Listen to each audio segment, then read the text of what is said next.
हे 7 ग्रह, त्याच्यानंतर हे 7 धातू, अति आणि षटचक्र, म्हणजे कुठेतरी या सगळ्याचं साधर्म्य यायला लागलं.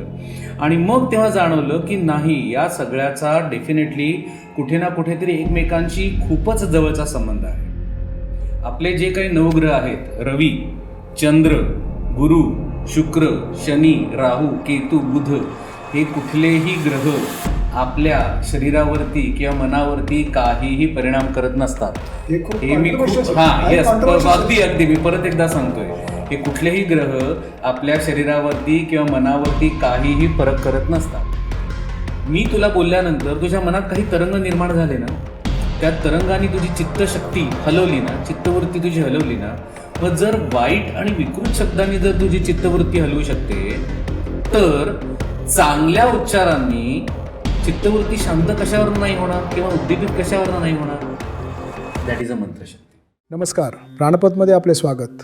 आजचा भाग आपल्यासाठी खूप खास आहे, कारण आज आपल्यासोबत आहेत डॉक्टर मिलिंद ओंकार घारपुरे. त्यांचा प्रवास अत्यंत वेगळा आणि प्रेरणादायी आहे. वैद्यकशास्त्र, ज्योतिष, योग, क्लिनिकल रिसर्च आणि फार्मास्युटिकल इंडस्ट्री या सर्व क्षेत्रांचा सुंदर संगम त्यांच्या कामात दिसतो.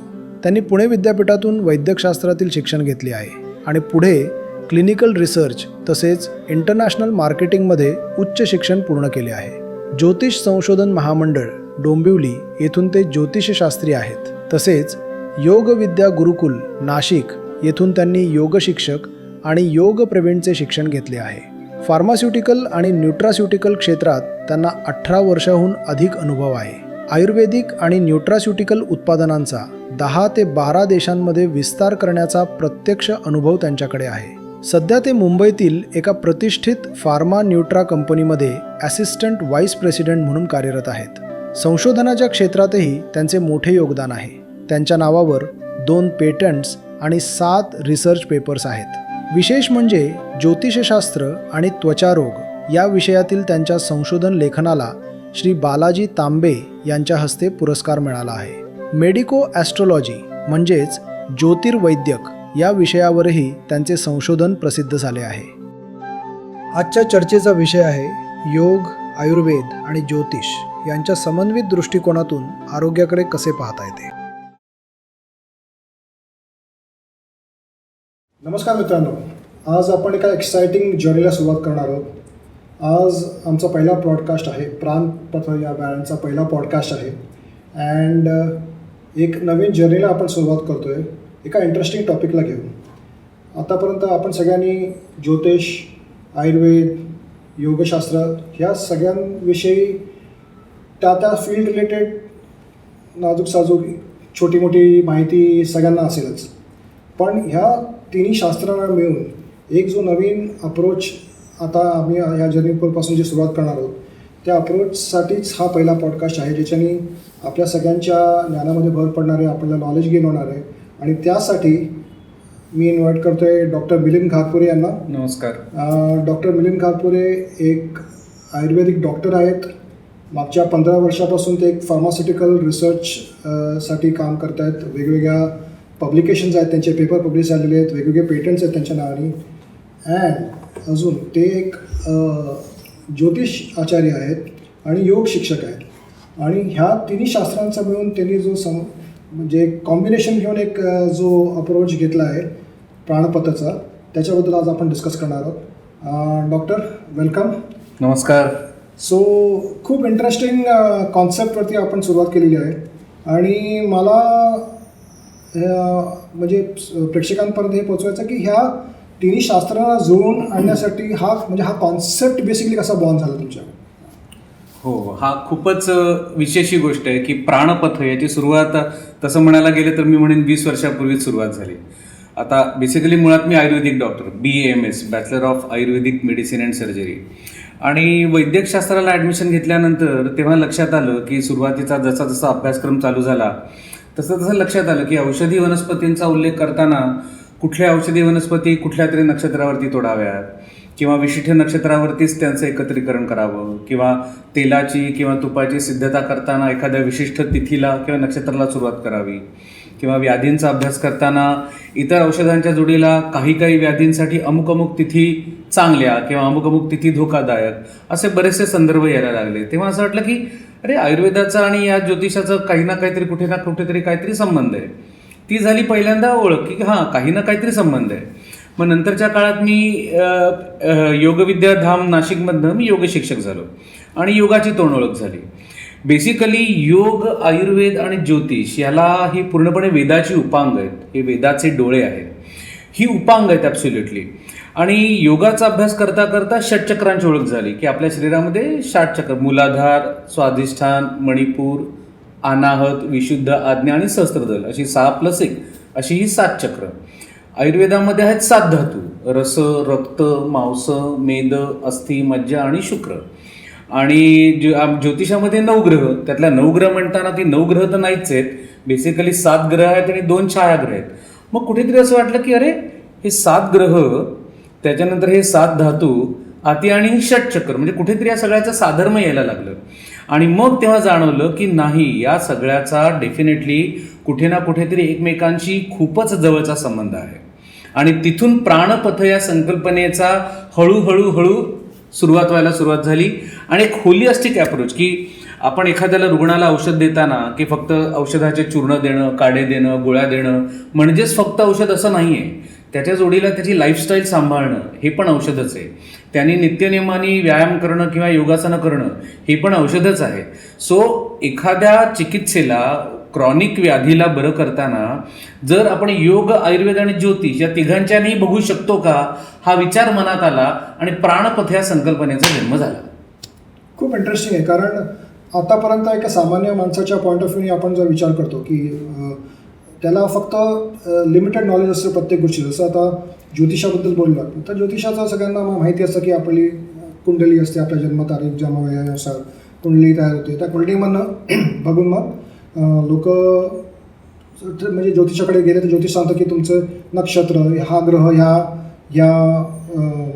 स्थानात आहे आणि ह्याच्यामुळे तुम्हाला हा त्रास होतोय. थांब इथेच मी तुला थांबवतो. हा सगळ्यात मोठा गैरसमज आहे. आपले जे काही 9 ग्रह आहेत, रवी, चंद्र, गुरु, शुक्र, शनी, राहू, केतू, बुध, हे कुठलेही ग्रह आपल्या शरीरावरती किंवा मनावरती काहीही परिणाम करत नसतात. हे अगदी मी परत एकदा सांगतोय, हे कुठलेही ग्रह आपल्या शरीरावरती किंवा मनावरती काहीही फरक करत नसतात. आता हे मी का म्हणलं तुला सांगतो. जेव्हा तुमचा जन्म होतो, जन्माच्या वेळेला आकाशामध्ये ग्रहस्थिती असते. म्हणजे पूर्ण आकाश हे 12 राशींमध्ये डिवाइड केलं गेलेलं आहे. आणि त्याच्यामध्ये जन्माच्या वेळेला कुठल्या तरी राशीमध्ये कुठला तरी ग्रह असतो, कुठल्या तरी नक्षत्रावरनं कुठला तरी ग्रह जात असतो. हे ग्रह आणि नक्षत्र they are the markers of the things happening in your life. म्हणजे तुझ्या लग्नी शनी आला म्हणजे तो शनी काहीतरी चांगलं करणारे किंवा वाईट करणारे असं नसतं. तुझ्या लग्नी किंवा कर्क राशीत जर शनी असेल तर त्या माणसाला अशा प्रकारची फळं मिळू शकतात, असं फल ज्योतिषामध्ये लिहून ठेवलेलं आहे. मग म्हणजे तो शनीची उपासना केली तर म्हणजे माझं शनी खूप काही चांगलं करेल आणि मग मी त्याचं वाईट केलं तर शनी काही तुम्हाला वाईट करेल, असं काही नसतं. थोडक्यात इट इज ॲक्च्युली एक त्याचा कॉस्मिक मॅप तयार होतो. 24 तासात कुठल्याही वेळेला जेव्हा एखादं मूल जन्माला येतं त्यावेळेला आकाशातल्या असणाऱ्या ग्रहस्थितीनुसार त्याचा एक कॉस्मिक मॅप बनवला जातो. आणि तो कॉस्मिक मॅप हा त्याच्या आयुष्यात घडणाऱ्या चांगल्या किंवा वाईट घटनांचा निर्देशक असतो. That's why it is very important. म्हणजे म्हणतो की गुरु तुझं खूप चांगलं करेल किंवा शनी तुझं खूप वाईट करेल किंवा राहू केतू तुझं असं चांगलं करतील, असं काही नाही आहे. They are the actually indicators. आणि त्यांची होणारी गती, त्यांचं परिवलन, दे आर द मार्कर्स. म्हणजे आत्ता शनी तुझा या स्थानात आहे बाबा, तो अजून 3 वर्षांनी त्या स्थानात असू शकेल, त्याच वेळेला गुरु अमुक स्थानात येईल. मग त्यावेळेला जर गुरु आणि शनी युती दिसताना दिसते तर that is a marking of the this ABC thing will happen in your life, असा त्याचा अर्थ असतो. म्हणून म्हणतो की कुठलेही ग्रह तुझ्या आयुष्यावर परिणाम करत नसतात. ग्रह हे मार्कर्स असतात, इंडिकेटर्स असतात. करेक्ट. म्हणजे नॉर्मल सामान्य माणसाला एवढं नॉलेज जेव्हा नसतं आपल्याकडे, आपण वी रिलाय ऑन बरोबर आहे, अगदी गुरु ह्यांच्यावरती आपण रिलाय करतो आणि ते जे मार्ग दाखवतात त्याच्याप्रमाणे आपण जातो. बऱ्याचदा जसं आता तू आधी एक्सप्लेन केलंस की ज्योतिष, आयुर्वेदा आणि योग ह्या सगळ्यांना मिळून जो तू मार्गदर्शन करणार आहेस हा तुझा प्राणपतचा बेसिक कॉन्सेप्ट आहे. अगदी बरोबर. तर जसं ज्योतिषमध्ये आपण हे सांगितलं की कुठल्या तरी ग्रहाचं कुठल्या तरी स्थानामध्ये असल्यामुळे कदाचित माझं त्याच्या रिलेटेड काही मला त्रास होऊ शकतात. पण त्याचा इफेक्ट तू आयुर्वेदाशी रिलेट करतो का की ह्याला म्हणजे मुळात त्याचं मग वात कफ पित्त हे जे तीन हे पण अगेन बेसिक लेवलला लोकांना माहिती असेल. बरोबर. आला माझ्या प्रश्न लक्षात. आता थोडंसं आपण मुळामध्ये जाऊया. अगदी खूप डीप सायंटिस्टमध्ये नको जायला. याचा सगळ्याचा चिकित्सेशी कसा संबंध येतो किंवा होलिस्टिक अप्रोच किंवा ज्याला आपण थेरपटिक अप्रोच असं ज्याला म्हणतो याच्याशी मी तुला संदर्भ सांगतो. आता आयुर्वेद म्हणजे काय, तर आयुर्वेद म्हणजे आयुर्वेदाने सांगितलं की आयुर्वेदामध्ये मूळ 3 दोष आहेत. दोष म्हणजे फॉल्ट नाही, मूळ कार्यकारक शक्ती, त्यांना आपण दोष नाव दिलेलं आहे की एक वात आहे, एक पित्त आहे आणि कफ आहे.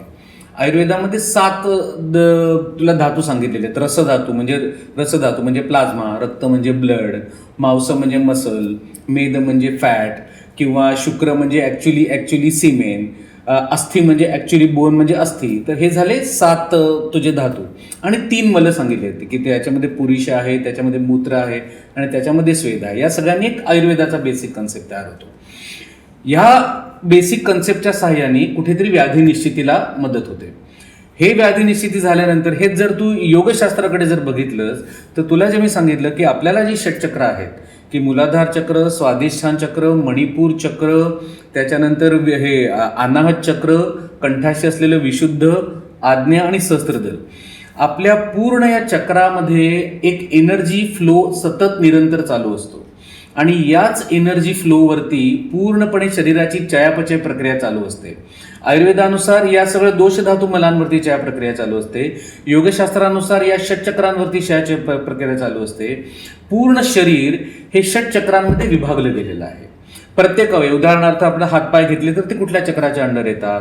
मणिपूर चक्र घेतलं तर त्याच्या अंडर डायजेस्टिव्ह येतं. विशुद्ध चक्र घेतलं तर कंठ किंवा थायरॉइड सारखे त्याच्या मागे येतात. अनाहत चक्र हृदयाच्या ठिकाणी असतं, त्याच्या ठिकाणी हृदयावरती त्याचा संपर्क जास्त असतो. त्याला आज्ञाचक्र म्हणतो की पिट्युटरी ग्लँड किंवा ऑटो इम्युन सिस्टीम, या सगळ्या गोष्टी आज्ञाचक्राशी येतात. म्हणजे त्याच्या साहाय्याने आपल्याला व्याधीपर्यंत जाता येतं. थोडक्यात म्हणजे हे झालं. आणि ज्योतिषाकडे तू जेव्हा येतोस, ज्योतिषामध्ये सुद्धा पूर्ण जे तू मगाशी तुला मी म्हणलं की जेव्हा माणूस जन्माला येतो, जन्माला आल्यावरती पूर्ण तारका संग्रह त्याच्या कुंडलीमध्ये तो दिलेला आहे.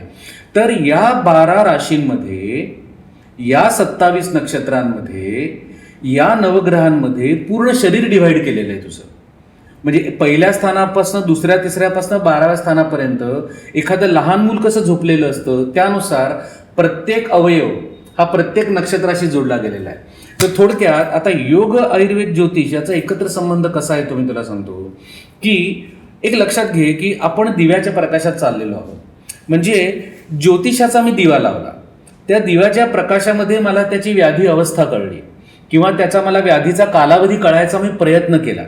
आणि त्याच्यानंतर नुसतीच काढे, औषधं, गोळ्या, चूर्ण, पंचकर्माच्या जोडीला जर त्याच्या जोडीला आपण त्याला तोच अवयव त्या ज्या षटचक्रामध्ये येतो त्या षटचक्राची एनर्जी बॅलन्स करणारी काही योगासनं वापरली, ती एनर्जी बॅलन्स करणारी काही शुद्धिक्रिया वापरल्या, ती एनर्जी बॅलन्स करणारे काही प्राणायामाचे प्रकार वापरले, तर आपल्याला मिळणारे रिझल्ट दुप्पट होतात. त्याच वेळेला त्याचा ग्रह कुठल्या नक्षत्रात आहे, प्रत्येक 27 नक्षत्र आहे, तर प्रत्येक 27 नक्षत्रांना वनस्पती वाटून दिलेल्या आहे. या वनस्पतींचा पण आपल्याला औषधी उपयोग करता येतो. म्हणजे योगाचा पण उपयोग केला, ज्योतिषाचा उपयोग केला आणि आयुर्वेदाचा उपयोग केला. त्याच्यामुळे जेव्हा केव्हा एखादा क्रॉनिक डिसीज येतो की त्याला सगळी ॲलोपॅथीची ट्रीटमेंट झालेली आहे, सगळी आयुर्वेदाची ट्रीटमेंट झालेली आहे, आज 2 वर्ष 5 वर्ष झाली तो बरं होण्याचं नाव घेत नाहीये. उदाहरणार्थ आपण कॅन्सर सारखी व्याधी घेऊ. तुझं एक रिअल लाईफ एक्झाम्पल असं तू सांगू शकतोस? हो, अगदी निश्चितपणे. साधारण 1-2-3 आठवड्यापूर्वी माझ्याकडे एक दाम्पत्य आलं, 51 वर्षाचा पुरुष, आणि दोन्ही किडनी त्याच्या फेल्युअर झालेल्या, आणि he already posted himself for the renal transplant. तर त्याचा नंबर 6 महिन्यांनी लागेल का वर्षभराने लागेल त्यालाही माहिती नव्हतं. आठवड्यातनं 2-3 वेळा डायलिसिस, अतिशय उच्च विद्या विभूषित आणि एका प्रथितेश कंपनीत अतिशय चांगल्या ह्याच्यावरती काम करणारा. आता तू इमॅजिन कर की या क्षणाला तो सगळी डोळस चिकित्सा करतोय आणि त्याला आता काहीच समोर दिसत नाहीये. मला आता किडनी ट्रान्सप्लांट कधी लागेल मला माहीत नाही, म्हणजे त्याला चिकित्सा करायची, म्हणजे तो आता अंधारात आहे. मग त्या क्षणाला सहज माझ्याकडे ती केस आली की डॉक्टर साहेब याच्यामध्ये काही होऊ शकतं का. मी ती पत्रिका समोर घेतली आणि पत्रिका समोर घेतल्यावर माझ्या लक्षात आलं की आता अजून थोडंसं सूक्ष्ममध्ये मी जातो. आयुर्वेदाचा, योगाचा आणि ज्योतिषाचा कसा वापर करायचा, तर ज्योतिषाच्या साहाय्याने मी त्याचा काही काळ काढायचा प्रयत्न केला की आता कसा काळ काढायचा प्रयत्न केला आणि त्याचा आयुर्वेदाशी कसा संबंध लावला. आयुर्वेदामध्ये सगळ्या अवयवांच्या निर्मितीला एक शास्त्र आहे, ते एक नियम दिलेला आहे. आता उदाहरणार्थ तुला सांगतो, रक्त मेद प्रसादज वृक्क असं आयुर्वेदामध्ये म्हणलेलं आहे. म्हणजे रक्त आणि मेद याच्या साहाय्याने वृक्क म्हणजे किडनी तयार होतात. मेद म्हणजे फॅट, मेद म्हणजे फॅट म्हण किंवा चरबी म्हण. आता पत्रिकेमध्ये मी दोष कुठे बघणार, तर आता रसधातू जलवत आहे म्हणून रसधातू, चंद्रावरनं मला रसधातू कळतो. आता रक्त आपलं उष्ण असतं, लाल रंगाचं असतं, त्यामुळे पत्रिकेतल्या मंगळावरनं मला रक्तधातू कळतो. मांस म्हणजे याच्यावरनं पृथ्वी म्हणजे शरीर, म्हणजे मांस म्हणजे पृथ्वी. तसंच आपल्याला पत्रिकेतल्या त्याच्यावरनं आपल्याला मांसधातू कळतो. मेद, गुरुवरनं आपल्याला मेदधातू कळतो. शनीवरनं आपल्याला अस्थि धातू कळतो. हे सगळे डिफाईन्ड आहेत, हे शास्त्रामध्ये ऍक्च्युली केलेले डिफाईन्ड आहेत आणि या 3 शास्त्रांचा एकमेकांशी संबंध मी लावलाय. तर आता जेव्हा आपण म्हणतो रक्तमेद प्रसादज वृक्क, तेव्हा त्याच्या पत्रिकेमध्ये त्याचा मंगळ कसा आहे, रक्त आणि मेद म्हणजे शनी आणि मंगळ कसे आहेत, त्याच्यावरती कुठल्या अजून काही पापग्रहांच्या दृष्टी आहेत का. ज्योतिषानुसार किडनीचं स्थान येतं 7th स्थान आणि 6th स्थान. तर 6th स्थान आणि 7th स्थानावरती का वाईट ग्रहांची दृष्टी आहे का, त्याचा मंगळाशी काय संबंध आहे. आणि मग त्या नक्षत्रांची जर मी काही उपासना केली आणि जर त्या नक्षत्रांच्या जर मी काही वनस्पती दिल्या तर त्याला कदाचित फायदा होऊ शकतो. हा हायपोथेसिस झाला. आणि ज्याला आपण म्हणतो ना की शेवटी शास्त्र आणि विज्ञान, ज्योतिष हे योग आयुर्वेद ज्योतिष ही शास्त्र आहे आणि विज्ञानाने ती नंतर सिद्ध केली जातात. तर त्याच रुग्णाची मी पत्रिका बघितली. साधारण मी कालावधी, एक कुठला कालावधी क्रुशियल आहे हाही काढायचा प्रयत्न केला. कधी त्याला सर्जरी येऊ शकतात मंगळाच्या सहाय्याने, तोही काढायचा प्रयत्न केला. त्याच्यानंतर गुरु आणि मंगळासाठी मी त्याला काही नक्षत्रांच्या काही वनस्पती सुचवल्या. आणि त्यानंतर महत्त्वाचं म्हणजे स्वाधिष्ठान चक्राच्या अंडर किडनीज येतात. मग स्वाधिष्ठान चक्राला बॅलन्स करणारी जी काही योगासनं आहेत ती मी योगासनं त्याला सुचवली. एवढंच नाही तर उपासना. आता स्वाधिष्ठान चक्राची देवता विष्णू, अगदी विष्णू सहस्त्रनामासारखी उपासना. तर आता बघतो मी ज्योतिषाच्या प्रकाशामध्ये मी कालावधी ठरवला, त्याला योग चिकित्सा आसनं वगैरे मी त्याला दिली. त्याच वेळेला नक्षत्रांच्या वनस्पती त्याला दिल्या. तर योग, आयुर्वेद आणि ज्योतिष याच्या साहाय्याने मी त्याला एक पथ दाखवायचा प्रयत्न केला, त्याच्या प्राणाला बल देण्याचा प्रयत्न केला. अशा पद्धतीने माझा प्रयत्न असतो. आता उदाहरणार्थ किती केसेस तुला सांगू, इनफर्टिलिटीच्या कितीतरी केसेस आहेत. इनफर्टिलिटी की बाबा तिकडे नवरा बायको दोघांमध्ये काही प्रॉब्लेम नाही, वैवाहिक आयुष्य अतिशय सुंदर आहे, छान आहे, पण 4-4 वर्ष 5-5 वर्ष झाली काही होतच नाहीये. तर अशा वेळेला डेफिनेटली आपण काहीतरी मार्ग दाखवायचा प्रयत्न करू शकतो की ओके आपण काय याच्यामध्ये काय करू शकतो का. कितीतरी ऑटोइम्युन डिसऑर्डर्स, स्किनसारखे व्याधी की ज्याच्यामध्ये सगळ्या प्रकारची चिकित्सा चालू आहेत, लाईफस्टाईल चांगली आहे, सगळं चांगलं आहे, पण या सगळ्याचा विचार करून आपण मग त्यांना काही वेगळं काही द्यायचा प्रयत्न करू शकतो, त्यांना आपण काही मार्ग दाखवायचा प्रयत्न करू शकतो. या तिघांचा घेऊन होलिस्टिक अप्रोच घेऊन आपण त्यांना मार्ग दाखवायचा प्रयत्न आपण करू शकतो. That is the thing. Wonderful. ह्या थॉट प्रोसेस म्हणजे एवढ्या डीप लेवलच्या थॉट प्रोसेसला ऑब्व्हियसली सामान्य माणसाला तेवढं अप्रोच किंवा त्याचं नॉलेज नसणार आहे, पण प्राणपथाच्या माध्यमातून हे तू समोर आणतोयस हे खूपच चांगली गोष्ट आहे. आणि एक इंटरेस्टिंग अप्रोच आहे जो, जसं आता आपण सायंटिफिक रिसर्चमध्ये म्हणतो की सायंटिफिक रिसर्च अल्टिमेटली जे आपण गोळ्या खातो ते काय ओव्हरनाईट डिस्कवरी नसते. अगदी अगदी. तर तुला माहितीच आहे की एवढे आपण क्लिनिकल ट्रायल्स करतो, एवढा डेटा जनरेट करतो आणि त्याच्यानंतर जाऊन कुठेतरी त्याला ॲक्सेप्टन्स मिळतं की हे औषध ह्या रोगावरती काम करतं. आणि कधी कधी तर ते जेव्हा वापरण्यात आल्यानंतर मल्टिपल इयर्स नंतर कळतं की कदाचित त्याचे साईड इफेक्ट्स आहेत किंवा कदाचित हे चुकीच्या पद्धतीने. अगदी अगदी अगदी. सेम अप्रोच नी तुझा जो 360 डिग्री जो होलिस्टिक तू सांगतो जे मांडणार आहेस तू, ते तुझ्या एवढ्या वर्षांच्या शास्त्रांच्या नॉलेजमधनं तू जुळून आणून त्याला तू एक गायडन्स किंवा ब्लू प्रिंट तयार करतोस त्या प्रत्येक. येस, हाच प्रयत्न आहे. सो आता माझा एक मोठा प्रश्न असा आहे की आर यू क्लेमिंग की तू असं हे सांगतोयस का की मी तुमच्या ह्या रोगाला मी क्युअर करू शकेन?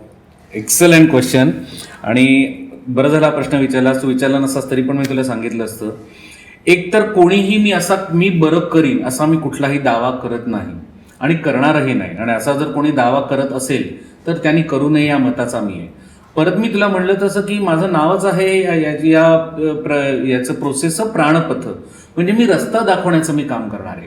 कसं आहे रे, स्वतः आपण काहीतरी केल्याशिवाय आपल्याला काही रिझल्ट मिळत नसतात. तुला एक वाक्य सांगतो, माझं वाक्य नाही पण मी असे जे काही लेक्चर्स वगैरे होत असतात त्याच्यातलं ऐकलेलं वाक्य आहे.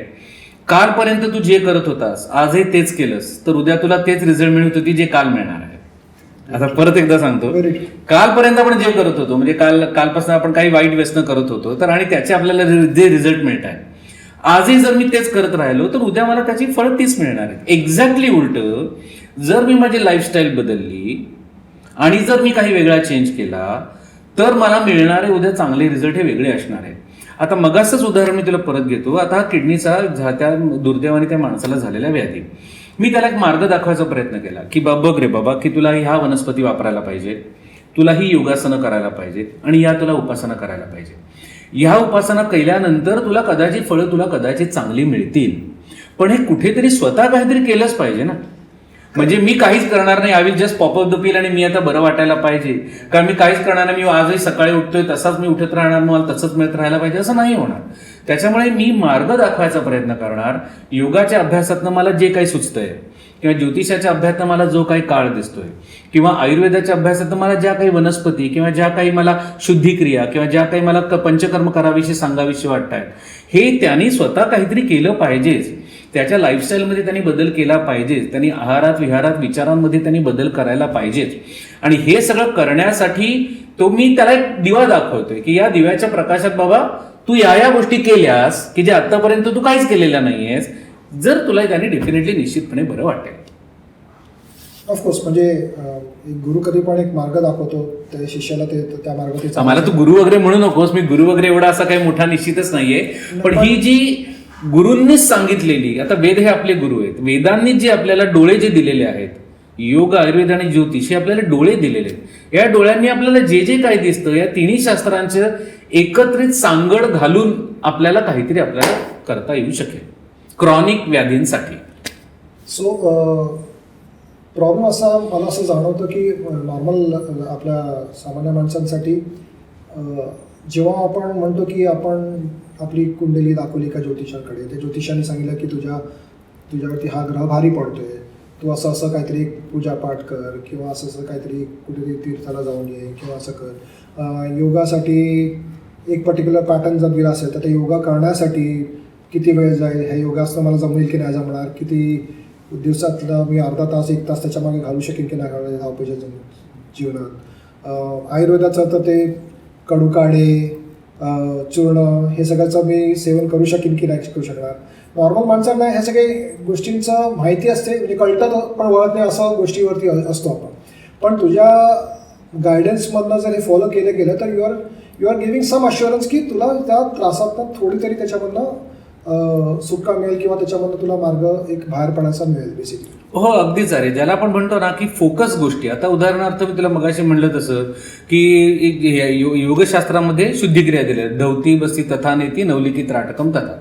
आता सगळंच आपण करत बसायला नाही पाहिजे. आता जेव्हा एखादी गोष्ट आपण फोकस्ड काही करायला सांगतो ना किंवा टार्गेटेड एखादं, ज्याला टार्गेट स्पेसिफिक ड्रग डिलिव्हरी असा आपल्या तुला पण माहिती आहे, असा फार्मातला टिपिकल शब्द आहे की टार्गेट स्पेसिफिक ड्रग डिलिव्हरी, की विशेष ठिकाणी जाऊन ते औषध पोहोचायला पाहिजे. तसंच आहे योगामध्ये सुद्धा की योगासनं तुझ्याकडे 100 दिलेली आहेत. 100 योगासनांमधलं तू कुठलं योगासन तुला करायला पाहिजे. तुझी पचन संस्था बिघडली असेल तर तुला विशिष्ट योगासन करायला पाहिजे. तुला गळ्याचे विकार असेल तर तुला विशिष्ट योगासन करायला पाहिजे. प्राणायाम सुद्धा सरसकट प्राणायाम करण्यामध्ये काहीच अर्थ नसतो. काही गोष्टी तुला व्याधी बघून फोकस्ड गोष्टीच करायला पाहिजे. आता तुला ADHD सारखे विकार आहेत. ADHD सारख्या विकारांमध्ये त्राटक सारखं शुद्धिक्रिया ही करणंही जास्त गरजेचं आहे. त्याला धवती आणि बसती तथा नवली करून तुला चालणार नाही. त्याच्यामुळे स्पेसिफिक गोष्टी, टार्गेट स्पेसिफिक ड्रग डिलिव्हरी, तसंच टार्गेट स्पेसिफिक योग डिलिव्हरी, टार्गेट स्पेसिफिक ज्योतिष डिलिव्हरी हे पण तितकंच आहे महत्वाचं आहे. सो दॅट इज अप्रोच तोच आहे की कंदिलाच्या प्रकाशामध्ये मी व्याधी बघून टार्गेट ओरिएंटेड काही काही सुचवायचा प्रयत्न करतो, योग सुचवायचा प्रयत्न करतो, ज्योतिष सुचवायचा प्रयत्न करतो आणि आयुर्वेदाची काही विशेष चिकित्सा सुचवायचा प्रयत्न करतो आणि असा अप्रोच एकत्र देतो. योग, आयुर्वेद आणि ज्योतिष या ट्रायपॉडवरती आपण रुग्णाला बरं करायचा प्रयत्न करतो. कारण कसं की आजचं जी जनरेशन आहे, नवीन जनरेशन आहे, त्यांना बेसिकली इन्स्टंट ग्रॅटिफिकेशन पाहिजे होतं की आता गोळी खाली, असं बोललंस की गोळी खाली आणि बरं झालं. हल्ली इंटरनेटमुळे, एआयमुळे सगळ्या गोष्टींचं नॉलेज इझिली मिळतं. अगदी पण ते कितपत राईट डायरेक्शनमध्ये ते नॉलेज ॲक्सेप्ट केलं जातं ते एक आपल्याला कळत नाही. मी तर सगळ्यांनाच नेहमीच सांगतो की तुम्ही गुगल ChatGPTवरती जाणं खूप रिस्की असतं, कारण तिकडे तुम्हाला साधं एक अरे पॅरासिटिमॉलने सुद्धा लिव्हर कॅन्सर होतो म्हणून तुला तिकडे मिळेल. सो अशा टाईपच्या नॉलेजनी लोक अजून घाबरलेली असतात. तर त्यांना असं अप्रोच करण्यासाठीच तुझा प्लॅटफॉर्म खूप मदत करेल असं मला वाटतं. तर हे स्पेसिफिकली क्रॉनिक डिझीजसाठी जास्त फायदेशीर ठरू शकेल असं तू म्हणतोयस का?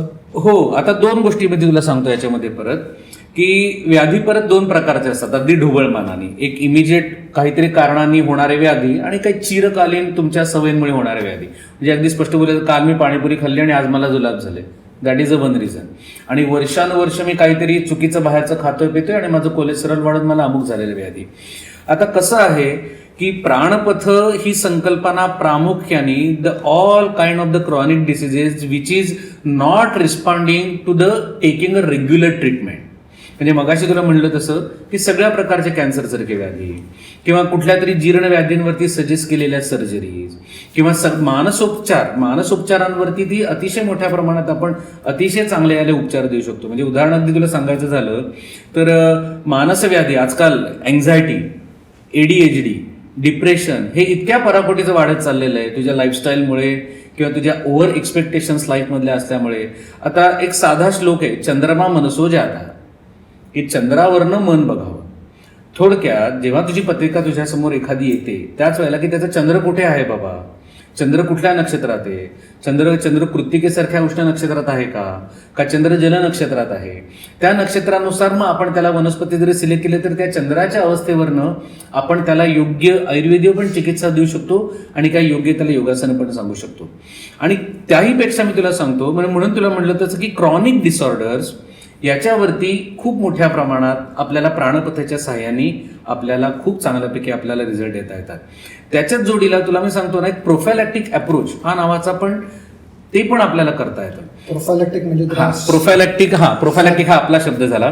प्रोफायलॅक्सिस याचा अर्थ की मला जर पत्रिका बघून कळलं की बाबा अमुक अमुक योग हे माझ्या पत्रिकेत आहेत आणि ते योग अमुक अमुक व्याधींचे कारक आहेत, तर त्यासाठी टाळण्यासाठी किंवा विलंबित करण्यासाठी किंवा त्याचा त्रासाचा ताण कमी व्हावा म्हणून आपण काही करू शकतो का? म्हणजे उदाहरण तुला सांगतो की जेव्हा जेव्हा पत्रिकेमध्ये चंद्रगुरु युती, आता सगळे ज्योतिषी पण सांगतील अतिशय छान योग आहे हा, चंद्रगुरु युती जर केंद्रात असेल तर अतिशय उच्च कोटीचं आणि त्याच्यानी कर्क राशीची निगडीत असेल तर फारच ती चांगली युती सांगितलेली आहे. पण मी जेव्हा ज्योतिर्वैद्यका दृष्टिकोनात चंद्रगुरु युतीकडे बघतो तर मगाशीच मी तुला म्हटलं की गुरु म्हणजे चरबी म्हणजे फॅट आणि चंद्र म्हणजे जल. मग आता जलामध्ये अजून परत चरबी, मग ती कफ वाढवण्यासाठी, कॅन्सरसारख्या व्याधी वाढवण्यासाठी ही युती तशी काय फारशी चांगली नाहीये. म्हणजे तुला ऐहिक सुख आणि पारमार्थिक सुख, तर ऐहिक सुखासाठी चंद्रगुरु युती उत्तम असेल, पण तुझ्या व्याधीसाठी म्हणून कदाचित चंद्रगुरु युती चांगली नसेल. मग जर तुझ्या पत्रिकेमध्ये चंद्रगुरु युती दिसतीये तर त्यासाठी तो कफ कमी होण्यासाठी किंवा कॅन्सर सारखं आपल्याला इथून काही होऊ नये त्यासाठी आपण काही योगासनं सुचवू शकतो, काही शुद्धिक्रिया सुचवू शकतो. अगदी अजून एक छान उदाहरण म्हणजे आमच्या ज्योतिषानुसार जेव्हा जेव्हा रवी शनी युती येते किंवा त्या रवीवर शनीची दृष्टी पडते, आता रवी म्हणजे कुठेतरी पाठीचा कणा आहे आणि शनी म्हणजे वायू आहे, तर जेव्हा या वाताची पाठीच्या कण्यावरती दृष्टी पडते तेव्हा लंबर स्पॉन्डायलायसिस, सर्वायकल स्पॉन्डायलायसिस, L3, L4 सारखे व्याधी, S4, S1चं सॅक्रलायझेशन, सॅक्रस्टेनॉसिस वगैरे असं वगैरे मला सगळं त्याच्यामध्ये दिसायला लागतं. मग त्या जर मला त्याच्या पत्रिकेमध्ये दिसलं की ओके रवी शनी युती ही आहे, मग बाबा पहिल्यापासून तू नित्यनेमाने तुला 12 नमस्कार काढलेच पाहिजे, पश्चिमोत्तानासारखं आसन तुला रोज एकदा करायलाच पाहिजे, अशा पद्धतीचे सल्ले आपण त्यात देऊ शकतो. म्हणजे आपण कसं वर्षातनं एकदा, म्हणजे मी तर अगदी गमतीनं असं म्हणेन की वर्षातनं एकदा आपण लॅबमध्ये जातो आणि तपासण्या करून घेतो की सगळं माझं ठीक आहे ना बाबा, फुल बॉडी चेकअप. तसंच मी म्हणेन की कधीतरी एखाद्या योग्य ज्योतिषाकडे जाऊन पत्रिका दाखवावी की काय बाबा नो, कुठले कुठले व्याधी तुम्हाला माझ्याकडे वागतात. अगदी मी जेनेटिक लेवलचं नाही म्हणत आहे, पण असे काही असे अनंत ठोकताळे आहेत की जे आपल्याला डेफिनेटली आपल्याला सांगू शकतात की हो बाबा, की हे व्याधी याला होऊ शकतात आणि त्यासाठीची या गोष्टी त्यांनी करत राहायला पाहिजे. सो क्रॉनिक व्याधी त्याच्या जोडीला प्रोफॅलॅक्सिस, म्हणजे मला तो व्याधी होऊ नये यासाठीच्या आपण दोन्ही पद्धतीनं आपण या कंदिलाचा, ज्योतिषाच्या कंदिलाचा वापर करू शकतो आणि त्याला योगाची आणि आयुर्वेदाची जोड देऊन त्याच्यावरती ताबा ठेवायचा आपण प्रयत्न करू शकतो. सो मॉडर्न सायन्सशी रिलेट केलं तर म्हणजे मी असं अर्थ लावेन की जसं हल्ली आता आपण जेनेटिक प्रोफाइलिंग करतो, DNA वगैरे हा, तो बरोबर आहे, थोडंफार तसंच म्हणेन मी अगदी. करेक्ट. सो म्हणजे आता असे बरेचसे हॉलिवूडच्या ऍक्ट्रेस वगैरे ज्यांनी जेनेटिक प्रोफाइलिंग करून त्यांना असं प्रोफाईलमध्ये आलं, त्यांच्या रिपोर्टमध्ये आलं की त्यांना पुढे जाऊन ब्रेस्ट कॅन्सर होऊ शकतो. एक्झॅक्टली, अगदी. कारण त्याचे हेरिडेटरी म्हणजे आई वडिलांची हिस्ट्रीवरनं किंवा जेनेटिक त्यांच्या सिग्नेचर्सवरनं त्यांना कळलं की आता त्यांना हे चान्सेस आहेत, तर ते लोक त्याच्या म्हणजे तिथपर्यंत जाण्या अगोदरच त्याचा ते लोक उपचार करून घेतात, सर्जरी करून घेतात. So this is more or less related to that. अगदी अगदी अगदी. कारण परत मी तुला सांगतो, काही जणांना हा वादाचा विषय वाटेल. योग, आयुर्वेद आणि ज्योतिष ही मी शास्त्र आहे, परत परत मी सांगतोय, ही शास्त्र आहे, ते विज्ञान नाहीये. विज्ञान हे सतत अपग्रेड होत राहतं, सतत बदलत राहतं, त्याच्यामध्ये काही ना काहीतरी पॉझिटिव्ह चेंजेस होत राहतात, ते असतं विज्ञान. तुम्हाला योग्य काय, तुमचं अयोग्य काय, कसं वागायला पाहिजे, नाही काही कसं नाही वागायला पाहिजे, त्याचे नियम काय आहे, त्याचे परंपरा काय आहे, त्याचे ग्रंथ काय आहेत, या सगळ्याचं जे मिळून बनतं ते शास्त्र बनतं. तर योग हे स्वतंत्र शास्त्र आहे, ज्योतिष हे स्वतंत्र शास्त्र आहे आणि म्हणून या शास्त्रांचा वापर करून आपल्याला विज्ञानाच्या सहाय्याने त्याची सिद्धी आपल्याला करता येते. म्हणून अशा पद्धतीने आपण करायला पाहिजे. सो जसं मी ते सांगतो की आपल्या यंग जनरेशन्सना, नवीन पिढींना आधीच आपलं जे वडिलोपार्जित जे नॉलेज आहे ते आपल्या पिढीलाच एवढं आलेलं नाही आहे, तर आपल्या नेक्स्ट जनरेशनपर्यंत ते पोचतच नाही आहे. सो आय थिंक ह्या सगळ्या गोष्टींना तू कसा म्हणजे त्यांना एक्सप्लेन करतोस की त्यांच्या त्या डीप लेवलला जाऊन तो त्यांच्या समोर मांडतोच ह्या गोष्टी, how are you going to profile and then actually work on a patient. Okay, म्हणजे ॲक्च्युली एक आपण ज्याला म्हणू की मोडस ऑपरंडी किंवा मॉडेलिटी आपल्या ह्याच्यामध्ये म्हणायचं झालं तर, आता जेव्हा तुला म्हटलं तसं एखादा जेव्हा रुग्ण मला फोन करतो आणि त्याची मला केस सांगतो, मी त्याचं 4 गोष्टी मी त्याच्या घेतो: जन्मतारीख, वेळ आणि ठिकाण, आणि त्याला आत्ता होणारा त्रास कधीपासून चालू झाला. मग त्याचा व्यवस्थित 1-2 दिवस अभ्यास करतो, इन्स्टंट काहीही नाही, आणि 1-2 दिवस त्याचा अभ्यास करून व्यवस्थित व्हिडिओ कॉलच्या सहाय्याने त्याचं सगळ्यात पहिल्यांदा काय मांडतो, तर त्याचा पहिल्यांदा मगाशी तुला म्हटलं तसं मी त्याचा ब्लूप्रिंट मांडतो. पहिल्यांदा मी तो कंदील पेटवायचा प्रयत्न करतो, त्याच्यामध्ये मला काळाचं काही दर्शन करून घ्यायचा प्रयत्न करतो. त्याला धोकादायक काळ काय आहे, त्याला त्रासदायक काळ काय आहे, आत्ताचा काळ त्याचा कसा आहे, त्याच्यावरनं मला एक बेसिक अंदाज येतात. मग त्याच्या अवयवानुसार नक्षत्रांचा अभ्यास करतो. मग त्या नक्षत्रांना असाईन केलेल्या वनस्पती बघतो, त्या नक्षत्रांना असाईन केलेल्या देवता बघतो. मग त्या देवतांच्या काही आपल्याला उपासना सांगता येतात, नक्षत्रांचं काही आपल्याला उपासना सांगता येतात, आणि मग आयुर्वेदाची काही शुद्धिक्रिया सांगता येतात. आणि मग तोच व्याधी कुठल्या षटचक्राच्या अंडर येतो, त्या षटचक्रांच्या उपासना सांगता येतात. उपासना म्हणण्यापेक्षा त्या षटचक्रांची काही योगासनं सांगता येतात, त्या षटचक्रांना बॅलन्स करणाऱ्या काही प्रक्रिया सांगता येतात. अशा पद्धतीनं मी त्याच्या पद्धतीनं करतो. सो प्राणपथ, फिजिओ सायकोलॉजिकल डिसऑर्डर या सगळ्यांना गाईड करणारं शास्त्र आहे. तुझी कार्डिओवॅस्क्युलर सिस्टीम असेल, तुझी डायजेस्टिव्ह सिस्टीम असेल, तुझी रिप्रोडक्टिव्ह सिस्टीम असेल, तुझी इम्युनिटी सिस्टीम असेल, तुझी लिम्फॅटिक सिस्टीम असेल, तुझी जेनेटिक सिस्टीम असेल, या प्रत्येकातल्या क्रॉनिक व्याधींसाठी, क्रॉनिक गोष्टीसाठी की they are the unanswered by the doctors. उदाहरणार्थ एखादा टायफॉइड झाला तर मी कदाचित त्याला म्हणेन की नाही बाबा, तू व्यवस्थित डॉक्टरांकडे जा, हे घे, चिकित्सा घे, तू बरा होशील.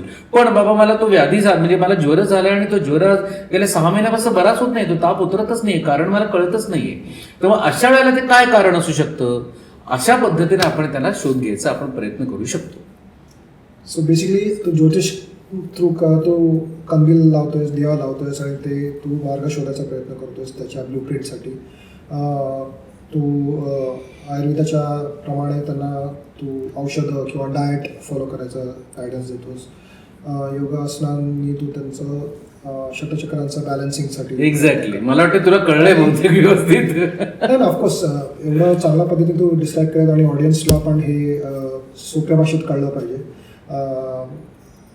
ह्याच्यामधला एक पार्ट थोडासा मिसिंग आहे जो मला असं वाटतं की आपण ॲड्रेस करायला पाहिजे की ह्याच्यात तू काही स्पिरिच्युअलिटी रिलेटेड पण गोष्टी सांगतोस का, किंवा आपण स्पिरिच्युअल किंवा आध्यात्मिक लेवलला पण काही टच करतो. फार छान प्रश्न विचारलास रे. याचं अतिशय अगदी स्पष्ट उत्तर आहे हो. कारण का तुला सांगतो. म्हणजे मला असं तू म्हणशील का की हे मंत्र घेण्याचा 108 वेळा जाप कर. हो हो हो, अगदी अगदी अगदी मी सांगणार का. हा, कारण आता परत पहिले तुला सांगतो की मंत्र म्हणजे काय. आपण आता या प्रश्नाला एका छोट्याशा उदाहरणाने याच्याकडे येऊया. एक गुरु होता आणि एक शिष्य होता, आणि तो शिष्य गुरुला म्हणला की हे मंत्रबिंत्र याच्यामध्ये काही तथ्य नाही, याला काय अर्थ नाही, मंत्रबिंत्र माझा काय अजिबात विश्वास नाही आहे. तर त्या गुरुनी त्याच्या विद्यार्थ्याला सगळ्यांसमोर एक अत्यंत अर्वाच्य घाणेरडी शिवी दिली. तो विद्यार्थी संतापला की तुम्ही एवढे उच्च पातळीवरचे हे ते आणि काय पद्धतीनं तुम्ही मला बोलताय आणि I am not okay with this blah blah blah blah blah. ते गुरुनी त्याला पटकन विचारलं, का रे बाबा काय झालं. नाही किती तुम्ही घाणेरडा शब्दप्रयोग केला. तो म्हणला हेच एक्झॅक्टली, मी तुला बोलल्यानंतर तुझ्या मनात काही तरंग निर्माण झाले ना, त्या तरंगाने तुझी चित्तशक्ती हलवली ना, चित्तवृत्ती तुझी हलवली ना, मग जर वाईट आणि विकृत शब्दांनी जर तुझी चित्तवृत्ती हलवू शकते, तर चांगल्या उच्चारांनी चित्तवृत्ती शांत कशावरनं नाही होणार किंवा उद्दीपित कशावरनं नाही होणार. दॅट इज अ मंत्रशक्ती. मगाशी मी जे तुला म्हणलं की कुठलाही ग्रह काही परिणाम करत नाही, दॅट इज तो देअर. पण प्रत्येक ग्रह म्हणजे प्रत्येकाची एक कॉस्मिक एनर्जी आहे. कुठलाही व्याधी म्हणजे काय, तर शेवटी तुझा एनर्जी इम्बॅलन्स आहे.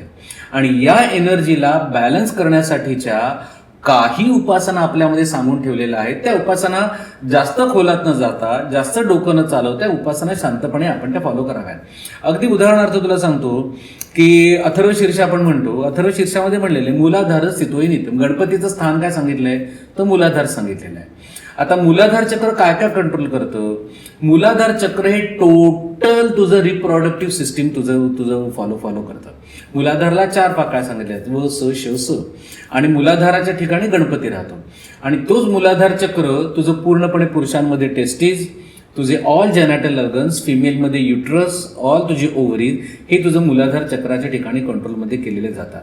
मग ज्या वेळेला अशा व्याधींशी रिलेटेड एखादी इन्फर्टिलिटी रिलेटेड एखादी केस तुझ्याकडे येते, त्याच वेळेला तू अथर्व शीर्षासारखी उपासना जेव्हा तू सांगतोस, कुठेतरी ती आणि त्याच्या जोडीला काही मूलाधार चक्राला बॅलन्स करणारी काही योगासनही तू सुद्धा जेव्हा तू सांगतोस, तेव्हा त्यांनी होणारे तुला इफेक्ट ऑटोमॅटिकली होतात.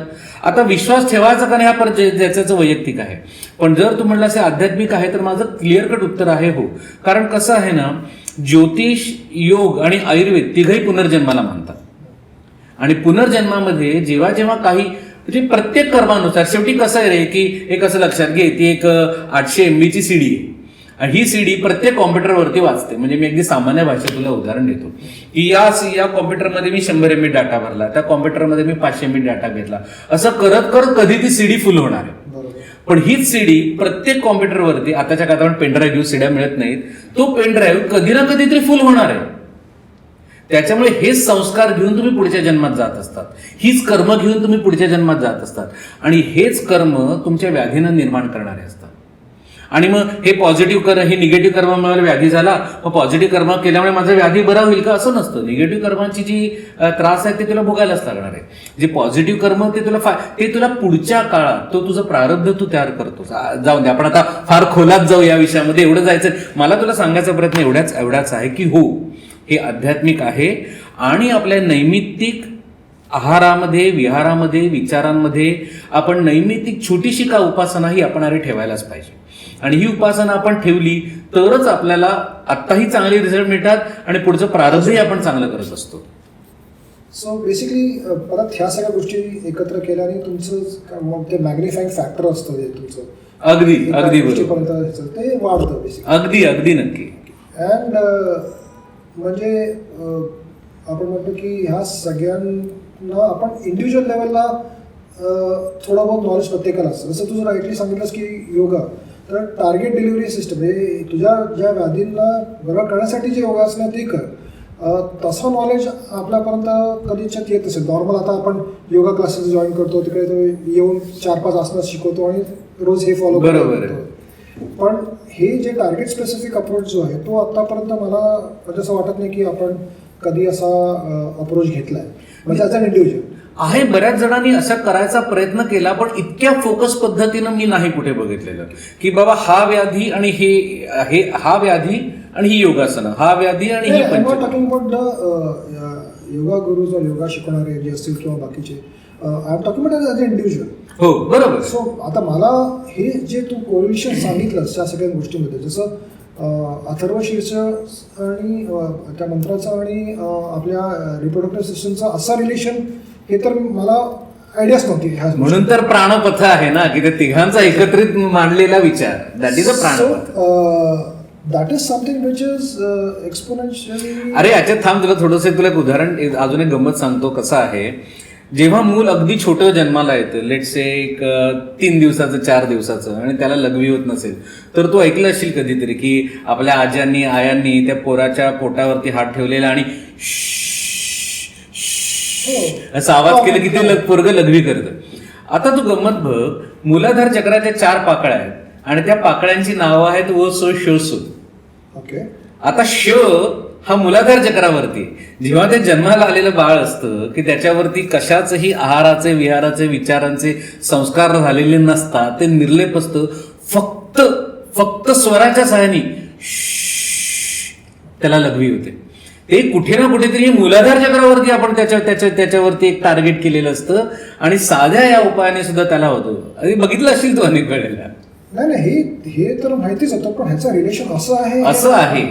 प्रत्येक चक्र, त्या प्रत्येक चक्राच्या देवता, त्या प्रत्येक चक्राच्या पाकळ्या, त्या प्रत्येक चक्राला सांगितलेली एक शक्ती, त्याला कुठला चक्र कुठला अवयव बॅलन्स करतो, त्याच्यावरती दिलेल्या गोष्टी, या सगळ्याचा अतिशय जवळचा संबंध आणि तुम्ही व्याधीच्या अजून जास्त जवळ जाऊ शकता.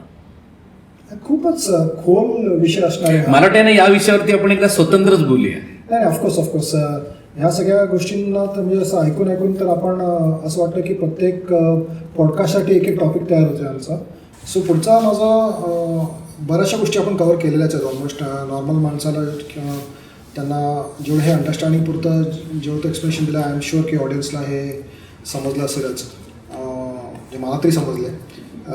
तर ह्याच्यामधनं आपण एक काय टेकअवे घेऊ शकतो की ऑडियन्सनी कसं अप्रोच घ्यायला पाहिजे, प्राणपथाच्या गायडन्स कसं घ्यायला पाहिजे. म्हणजे can an person come to you, एक माणूस किंवा व्यक्ती येऊन तुला असं विचारू शकते का की अरे मला ह्याच्यामधनं मला जॉब मिळत नाही किंवा मला लग्न होत नाही, त्याच्यामध्ये पण तू थांब 1 मिनिट. मला अगदीच स्पष्ट सांगू दे, हे स्ट्रिक्टली ज्योतिर्वैद्यकच आहे किंवा ज्याला आपण मेडिको ॲस्ट्रॉलॉजी म्हणतो तेच आहे. कारण तुला सांगू का, मला पत्रिका बघितली ना की त्याचा मला चंद्र दिसला की मला त्याचा रसधातूच दिसतो रे, त्याचा मंगळ बघितला की मला रक्तच दिसतं, त्याचा मांसधातू मला बुध बघितला की त्याचा मांसधातूच दिसतो. त्याच्यामुळे मी हा अभ्यास हा पूर्णपणे, आणि ही जी काय प्राणपथ संकल्पना आहे ही फक्त ज्योतिर्वैद्यकापुरतीच लागू आहे. म्हणजे मी तसं अभ्यास पण नाही केला की माझं लग्न होईल का, किंवा मला नोकरी मिळेल का, किंवा माझ्या आता आयुष्यात असा प्रॉब्लेम आहे, मला असा वकिली प्रॉब्लेम आहे वगैरे. म्हणजे मला नाही या गोष्टींची मला उत्तरं देता येणार. म्हणजे ज्योतिष गायडन्स देऊ शकतं त्या लोकांना, पण माझा त्या शास्त्रातला त्याच्यातला माझा अभ्यास नाही. कारण हे स्वतंत्र वेगळं व्हर्टिकल ज्योतिर्वैद्यक म्हणूनच केलेलं आहे आणि त्याच्यापुरतंच मला मर्यादित राहायचं आहे. म्हणजे आपण MBBS नंतर किंवा याच्या BMS नंतर जे स्पेशलायझेशन करतो मास्टर्स असं तू म्हणू शकतोस. तुझं हे फील्ड मास्टर्सची फक्त ज्योतिर्वैद्य. It not at all related to the any other problems in life. So कसा क्लोजिंग नोटप्रमाणे तू काय ऑडियन्सपर्यंत सांगू शकतोस की त्यांनी कसा अप्रोच घ्यायला पाहिजे, ह्या प्राणपथाचा कसा फायदा करून घ्यायला पाहिजे? कसं आहे रे, ज्याला आपण म्हणतो ना प्राणपथ, मगाशी तुला जशी मी संकल्पना सांगितली, आता सगळं जग हे इतक्या मोठ्या प्रमाणात धावपळीचं आणि याचं झालेलं आहे. लोकांना जस्ट पाहिजे की पी हळद आणि हो गोरी. म्हणजे मला काय, मगाशी मी तुला म्हटलं तसं की काहीतरी व्याधी झाला आणि मी गोळी तोंडात टाकली की मला बरं वाटायला पाहिजे, इतकं असं नसतं. तुम्हाला जे व्याधी आहे ते तुमच्या कर्मानुसार तुम्हाला ते व्याधी होणारच आहे, तुम्हाला ते भोगायला लागणारच आहे. पण तुम्ही तुमचा आहार, विहार आणि विचार हे तुम्ही अत्यंत चांगले ठेवायला पाहिजे. आणि नित्यपणाने काही ना काहीतरी आध्यात्मिक उपासना आणि योगोपासना या 2 गोष्टी तुम्ही केल्याच पाहिजे. प्राणपथ तुम्हाला गायडन्स देईल डेफिनेटली. अरे साधं तुला सांगतो की सूर्यनमस्कार ओव्हरऑल सूर्यनमस्कार काढायला तुला 4.5 मिनटं लागतात. जास्त लागलं तर मी बदलेन ॲब्सोल्युटली. पूर्ण 12 सूर्यनमस्कार काढायला 4.5 मिनिटापेक्षा जास्त वेळ तुला लागत नाही. तू भले अगदी सकाळी 7:30ची ट्रेन जरी पकडायची असेल, तुला 7ला जरी घरी निघायचं असेल, तर तू सकाळी 4 मिनिटं काढू शकतोस, नाही तर संध्याकाळी काय 4 मिनिटं काढू शकतो. तुझ्याकडे दिवसभरामध्ये 1440 मिनिटं असतात आपल्या. त्याच्यात आपण आपल्या देहामनासाठी 4 मिनिटं आपण काढू शकत नाही. थोडक्यात सांगायचं झालं तर आपला आहार चांगला ठेवणं, विचार चांगला ठेवणं आणि विहार चांगला ठेवणं आणि नित्यपणे काही ना काहीतरी योगोपासना करणं, काही ना काहीतरी थोडीशी काही ना तुमची जी काही आराध्य देवता आहे त्या आराध्य देवाची उपासना करणं ही तुम्हाला समस्त व्याधींपासून लांब तरी ठेवायला मदत करते किंवा झालेल्या व्याधीपासून तुम्हाला बरं करायला तरी मदत करते.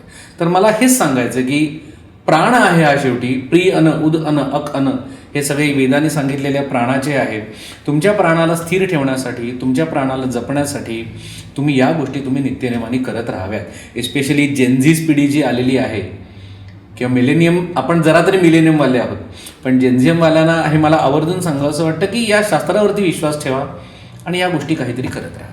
सो अल्टिमेटली तेच आहे की आपण फेथ ठेवला कुठल्याही गोष्टीचा तर त्याला कुठे ना कुठेतरी एक आपल्या मेंटल पीसला अगदी सपोर्ट देत असते ह्या गोष्टी.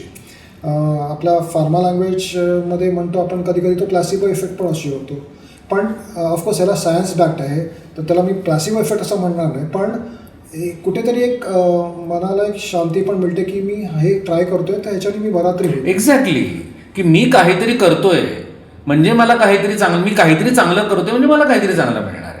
आज नाही मिळणार तर उद्या मिळणार, पण निश्चितपणे मिळणार. जसं आता मॉडर्न सायन्समध्ये आपण फार्मा इंडस्ट्रीमध्ये आपण म्हणतो की एवढं जे ड्रग्ज मार्केटमध्ये येतात, नवीन रिसर्च होतात, त्याच्यापैकी खूप तरी ड्रग्ज आपल्याला क्लिनिकल ट्रायल्समध्ये आपण म्हणतो की हे प्लॅसिबो इफेक्ट जरी मिळाला तरी 50% जरी प्लॅसिबो इफेक्ट असेल आणि 50% वर्क करत असेल तरी त्या ड्रगला मार्केटिंग ऑथॉरिटीजनी अप्रुव्हल देतात.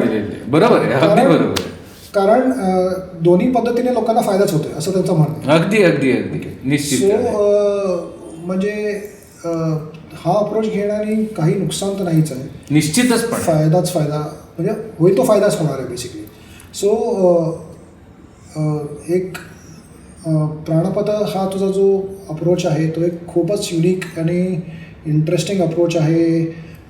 ऑडियन्सच्या पॉईंट ऑफ व्ह्यूनी तर आय एम शुअर की ऑडियन्सला खूप आवडला असणार हा टॉपिक, आणि प्राणपथला अजून त्याच्याबद्दल माहिती करून घेण्यासाठी आपली प्राणपथ वेबसाईट पण आहे, ती आपण डिस्क्रिप्शनमध्ये आम्ही देऊ तुम्हाला, प्राणपथ.com लिंक. आमचा सोशल मीडिया पेज आहे, इंस्टाग्राम, यूट्यूब चॅनल्स आहे जिकडे आम्ही असे पॉडकास्ट आणि इंटरेस्टिंग फॅक्ट्सवाले व्हिडिओ टाकत जाणार आहोत. ही चर्चा चालूच राहणार आहे नक्कीच, कारण I am more interested to come to एक पर्टिक्युलर टॉपिक घेऊन आपण त्याच्या रिलेटेड जो अप्रोच असणार आहे. आपण षटचक्रांवरती स्वतंत्र बोलूया, आपण ज्योतिषाच्या काही नियमांवरती स्वतंत्र बोलूया, आणि योगाच्या काही याच्यावरती आपण बोलूया. आणि डेफिनेटली आपण ऑडियन्सचा फीडबॅक आणि ऑडियन्सचे कमेंट्स आणि क्वेश्चन्स घेऊ पुढे जसे जसे एपिसोड्स आपले येत जातील. आणि आय एम शुअर की ऑडियन्स ह्याला चांगला प्रतिसाद देईल.